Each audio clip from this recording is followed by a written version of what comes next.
Hi, this is Renee Standing. Welcome to Public Transit's 2021-2023 Disadvantaged Business Enterprise Triennial Goal webinar for the federally funded projects, our Federal Transit Administration funded projects. I know this is a much different way than how we have done this in the past, and I appreciate you taking the time out of your day to log in and join us. Before we get started, let's go over a couple of housekeeping items. You are automatically on mute, and this should help us go with smoother communications where we won't have to struggle too much with too much clicking, dogs barking, and things like that. However, it means you need to use the chat function on your computer if you have a question for us. And when you look at your screen, for some of you, I know it's on the top of your screen, but usually, including myself in other situations, it'll be at the bottom and it will say chat.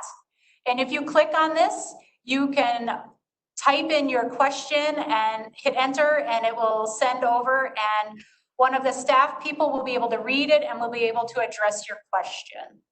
We will be recording this so that we can share it with you afterwards. We will also be providing a PDF of the slides, so if you'd just like to review the slides afterwards, that is another option that you have. So as previously stated, I'm Renee Standing. I've probably met some of you at different events. I work with the City of Phoenix's Public Transit Department as the Equal Opportunity Specialist, focused on disadvantaged business enterprises and the equal opportunity employment. And with me today, we have a couple of different people. First off, joining me today is Christina Hernandez, the Equal Opportunity Specialist Lead. Hello. I also have Shelly Ryman, the Transit Compliance Administrator. Hello, happy to be here. The three of us are part of the compliance section within the Public Transit Department in the City of Phoenix. And from the Equal Opportunity Department, with me, I have two folks. I have Don Logan. Good afternoon. Thank you. And I also have Donald Mays, who's the Deputy Director. Hello, everyone. So many of you are familiar with the Public Transit or the Equal Opportunity Department. And I'd like to point out that the Equal Opportunity Department, often referred to as EOD, or you might hear us say EOD today, it houses the City of Phoenix's DBE plan. So public transit, aviation, and EOD each set their own DBE triennial goals separately because we each receive money from a different federal agency. And I just want to take the time to point this out today because as you may be aware that each goal stands on its own and does not apply to each other's department. So sometimes if you ask us a question, we'll say, oh, which department are you working with? So that is why I just want to take that time to clarify that point with you. Triennials take place every 3 years, and at this point, every year we will be doing our goals. So last year, aviation did theirs for DBE. This year, aviation's doing their AC DBE goal, and public transit's doing ours. And then, of course, next year will be EODs. So at this point in time, I'm going to turn the presentation over to Don Logan at the Equal Opportunity Department. Don? Thank you. Good afternoon, everyone. I'm Don Logan. I'm the Director of the Equal Opportunity Department, but also in that capacity, I serve as the city's DBE Liaison Officer. Joining me today is our newest member to the Equal Opportunity Department staff, Mr. Donald Mays, and Donald is not new to the profession, although new to the City of Phoenix, and he is certainly capable of walking you through the objectives of the DBE program, as well as sharing with you his background and its 30 plus years of working with small businesses. Donald has hit the ground running. He's a welcome addition to our staff, and we're very excited to have him as a member of our team. And with that, Donald, I certainly turn the presentation over to you to present the remaining slides. Thank you. Thank you, Don. I really appreciate that wonderful introduction. Yes, I have over 30 years of experience serving small disadvantaged businesses. I come here from the wonderful state of Illinois. I've been here about 3 months now, and I'm just in awe of those I work with, how passionate they are in serving the small disadvantaged business community in various capacities. So I have the opportunity of sharing the objectives with you for this meeting today. First of all, we're going to talk about what is a disadvantaged business enterprise program. And after that, we're going to talk about the Federal Transit Administration DBE goal setting requirements. DBE goal setting has a two-step process. We're going to talk about that as well. Then we're going to go into our DBE aspirational goal. We're going to share that with you today also. And after that, you're going to hear about those projects that we project to award in the next 3 years. Then we're going to close out with questions, and hopefully we can provide answers to you regarding your questions. First of all, what is a DBE? A DBE is a person that owns a company that has, what is the DBE program? I'm sorry, what is the DBE program? The DBE program has 3 components. You have the program plan, you have the triennial goal, and then you have the semi-annual DBE report that is information provided to the USDOT semi-annually on DBE commitments, DBE participation, and DBE payments. What is a disadvantaged business enterprise? A disadvantaged business enterprise is a firm that is owned and controlled by an individual who is part of the presumptive group so established by the federal government.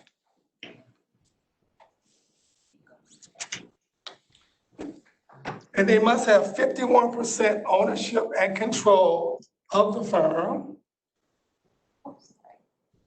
And they must not have a personal net worth that exceeds $1.32 million, excluding their home and their interest in the business.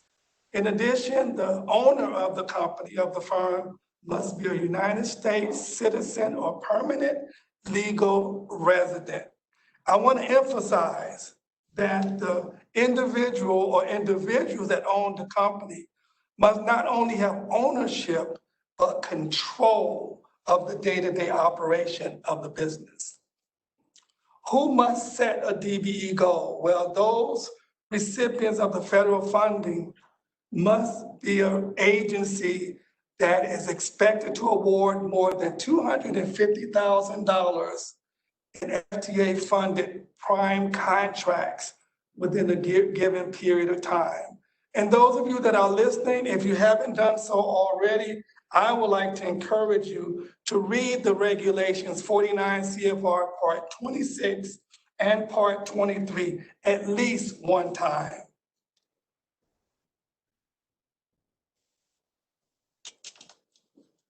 We're going to talk about the DBE goal methodology requirements. The requirement is that the goal setting methodology is due to be submitted on October 1st, and the city must include in that goal setting methodology how they arrived at the goal, and we also must publish the goal for at least 30 days and give the public the opportunity to review the methodology. We also must do outreach, and this is part of that outreach that we're doing today.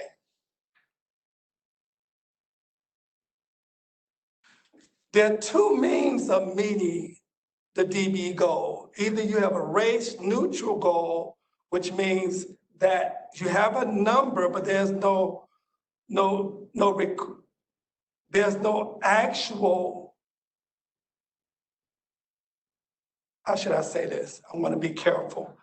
Race neutral and race conscious mean, race neutral means there's no number associated with that particular project. However, we expect the prime contractor to do outreach in order to obtain opportunities for DBs to participate. Now, the race conscious goal, that's an actual number that has been placed on that particular project. So there's two aspects of a DBE goal, race neutral or race conscious. Race neutral, a DBE can be awarded the project directly, that will go towards the race neutral portion of the goal. Or the DB can receive an engagement and there was no goal on the project, that will go towards our race neutral attainment as well.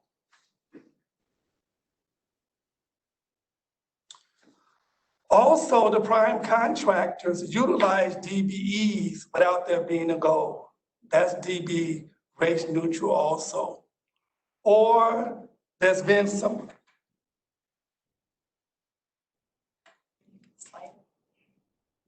unbundling of the project. A lot of times agencies may award a large contract and that would minimize the opportunities for the DB. However, when the agencies such as the City of Phoenix unbundle the project into smaller portions, it allows for more opportunities of DB participation. That's what is called a race neutral measure. And in addition to that, may simplify the bonding requirements. I can remember several times in my career where we waived the bonding for subcontractors and the prime contractor carried the bond. That is also a race neutral measure. Then of course, outreaching to DBEs, chambers of commerce, community-based organizations. And then making the DB directory available to prime contractors as well as to non-DB subcontractors. And you can find that on our website. Let's talk about setting the goal. There's two steps. First of all, the goal must be based upon evidence that there are DBE firms who are ready, willing, and able to participate in the contracting process or the procurement process of the agency. And the DB goal must reflect what you would expect the level of DB participation to be absent the effects of discrimination.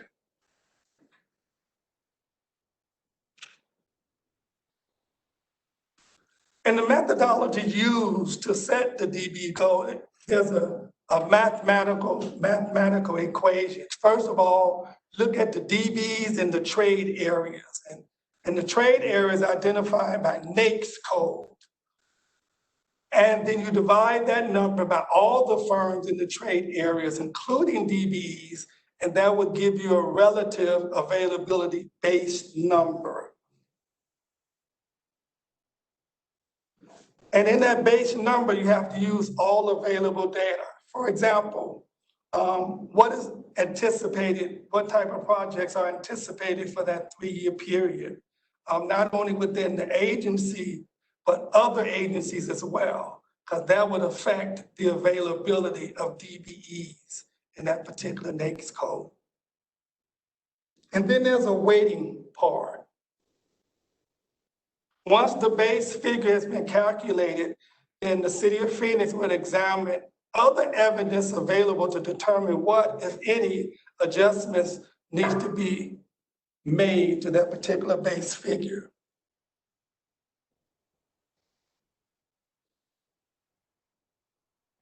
The DB goal is expressed as percentage of FTA-funded contracting opportunities. So any project that has received FTA funding, what percentage of that will be allocated for DB participation in the areas where there's DB firms who are ready, willing, and able to participate within the particular NAICS code.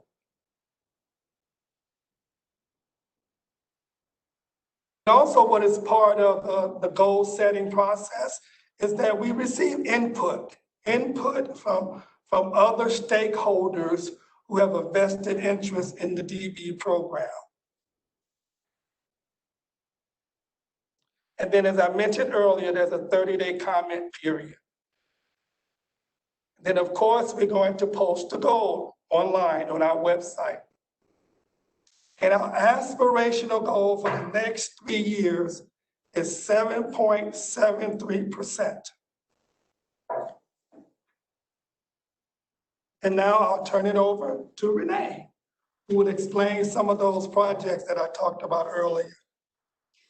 Great. And so for those who are familiar with public transit's goal, you will recall our current goal is 5.98.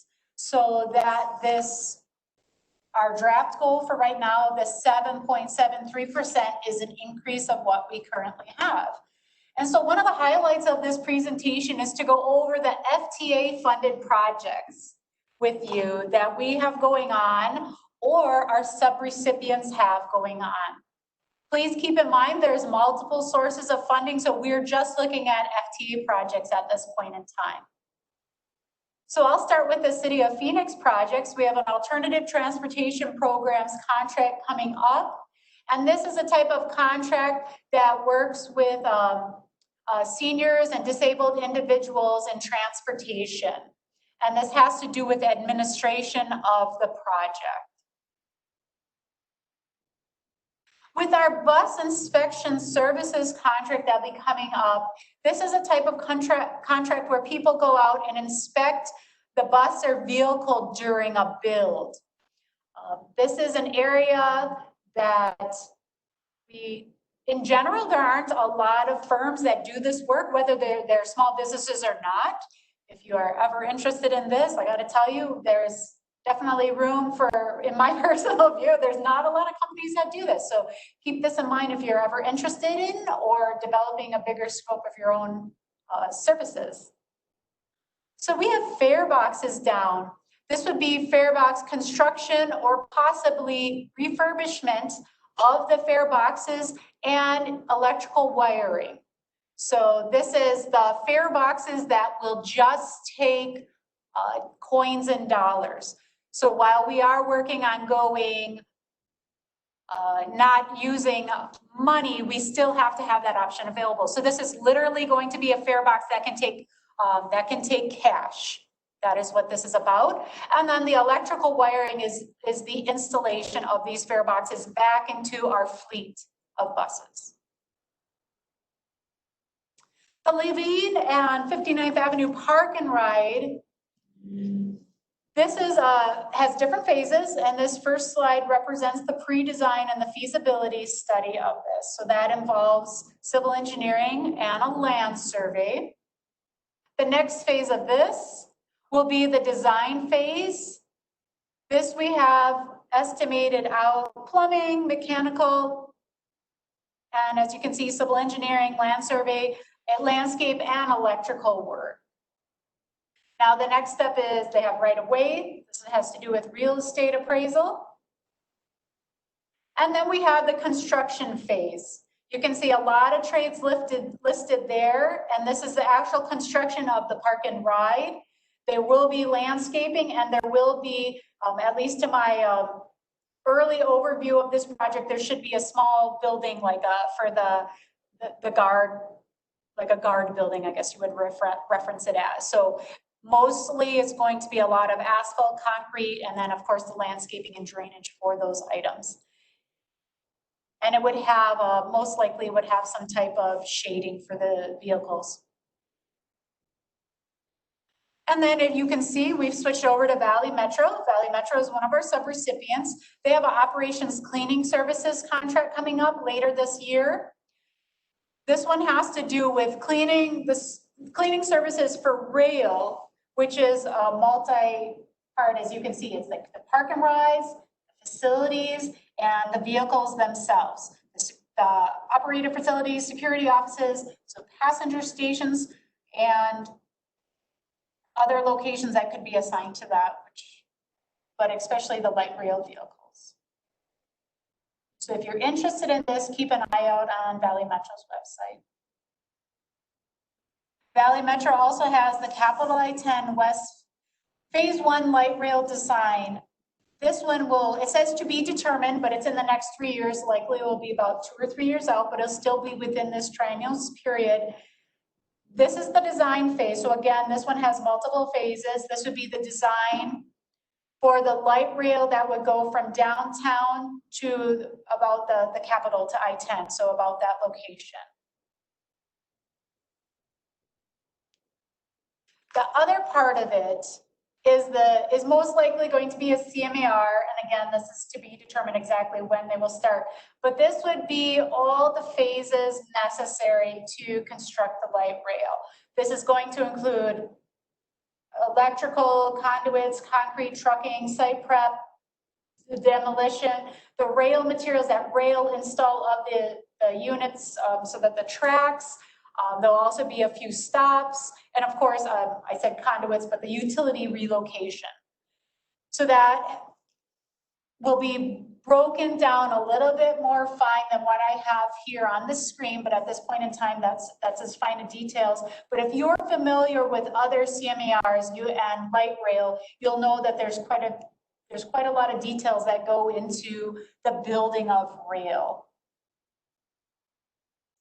So the city of Goodyear has a smaller project going on. This is going to be some park and ride rehab of one of their outbuildings, one of their security buildings. So it's going to include roofing, insulation, and painting. So I would like to just point this out as a good option that if you want to be a DBE as a prime and you're looking at different projects, this is a great one to try for and to consider proposing, putting in a bid for, because this is a smaller project. And I think it's important to see, consider if you have always been a subcontract to a prime, this might be another way to get in on a job. We also have with the city of Glendale, the 99th and Glendale Avenues Park and Ride security staffing. This is actually for the security personnel for that site. I have with the security systems monitoring. So basically they have to have security out there. So keep an eye out on this if this is your type of trade. City of Glendale also has a taxi voucher program. This is another type of professional program management. It's similar, not exactly the same, but it's very similar to the one that I started off with the City of Phoenix, where we have somebody managing the program that helps people utilize this program. The City of Glendale also has an interactive voice response system. It's basically where you're using the communication equipment install. So that's going to help. So that would be the one where they can make announcements or send messages with. So it has to do with the installation of that electrical equipment. And that one is estimated for 2021.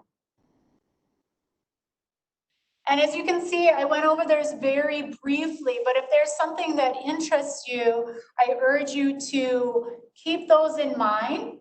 And another thing is all of our subrecipients weren't listed here. And as many of you are familiar, we have many subrecipients. You're welcome to always go to our website, and on our website, we have the City of Phoenix, we have the link to our contracts that are coming out.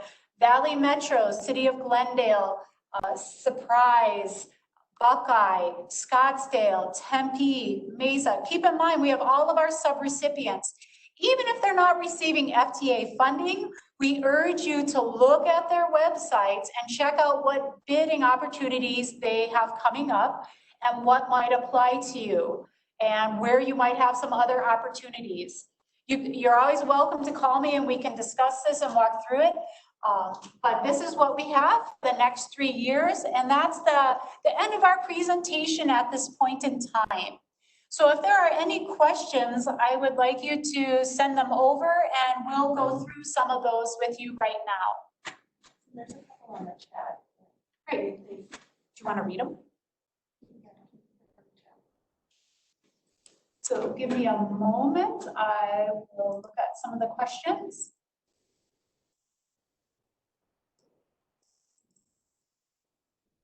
So the first question was from Daniel James. Will we get a copy of the presentation? So we will have this presentation available. We're gonna strive to have this on our website. We did record this presentation today. We will also provide a PDF of these slides. Another question, how does the prime contractor reach out to DBE firms? Is there a process? And Renee, I think you're done. Maybe you should answer. There's several ways you can reach out to DB firms, through chambers, to community-based organizations, but the primary way is contacting my office. We maintain a DBE directory that varies. I think today I saw a number, almost 800 firms who are just certified with the City of Phoenix. But we have hundreds of firms that are certified in the Arizona Unified Certification Program. The other two agencies that also does certification are City of Tucson and the Arizona Department of Transportation. So you can contact my office and we will direct you to the DBEs who are within the various trades that you're looking to partner with. Another question, any technology or IT projects that are part of the scope or plan? For the presented FTA projects today, I didn't see a lot of IT or technology other than maybe some video surveillance or I didn't see a whole lot of IT, but that's what the projects we presented today. There are certainly a lot of projects that are non-FTA funded, and what I really would like to recommend is Arizona Builders Exchange has a really comprehensive list of over 27 agencies, and you can go in, purchase, they have a CIP book, and they break down the projects really comprehensively. So you can see what's coming up for the next 4 years, and this is various fundings. So that would be a great resource for any small business firm. And you just got to do your research, look on not only the City of Phoenix website, but look at our website. I mean, we point you to City of Mesa, Glendale, Gilbert, a lot of these other agencies that are doing a whole lot of business as well. There's another question.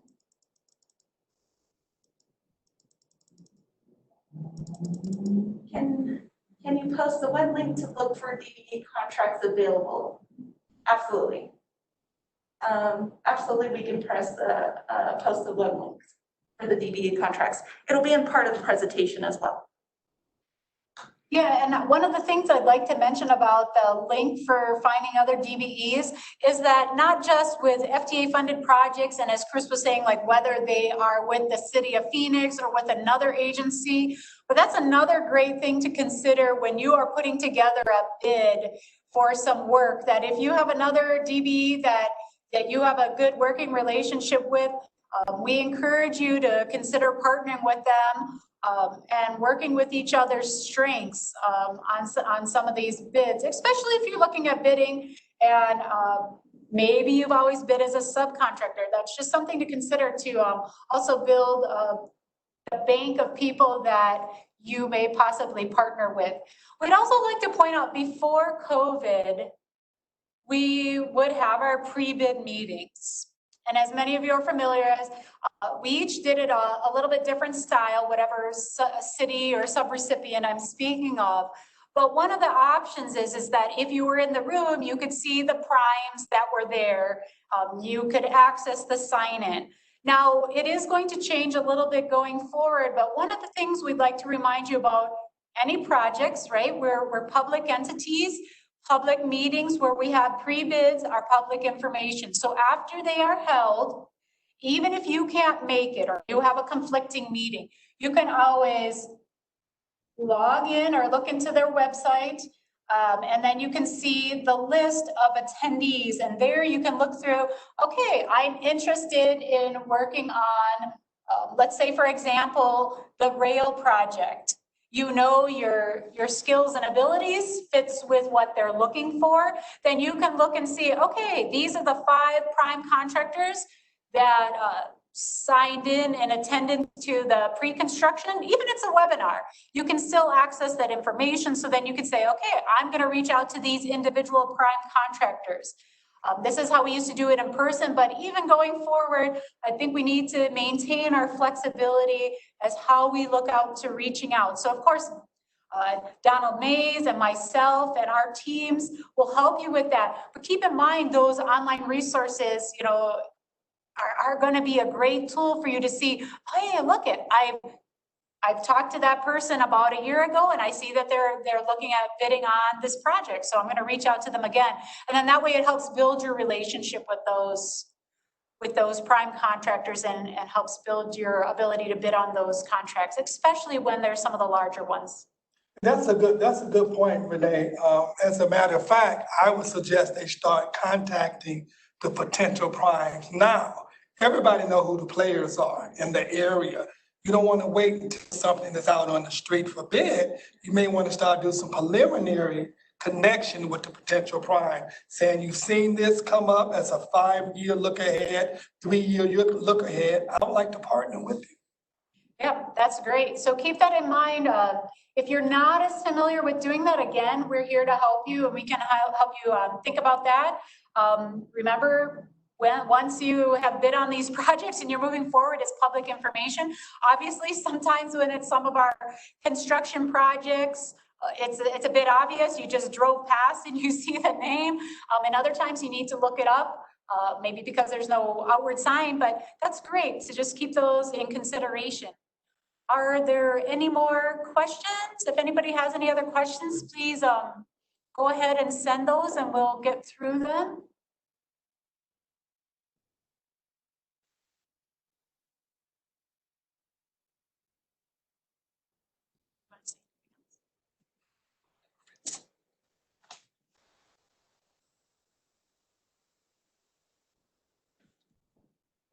All right, I do not see any more questions right now. So before I let you go, please give us just a day or two, but we will get this on the City of Phoenix's public transit website.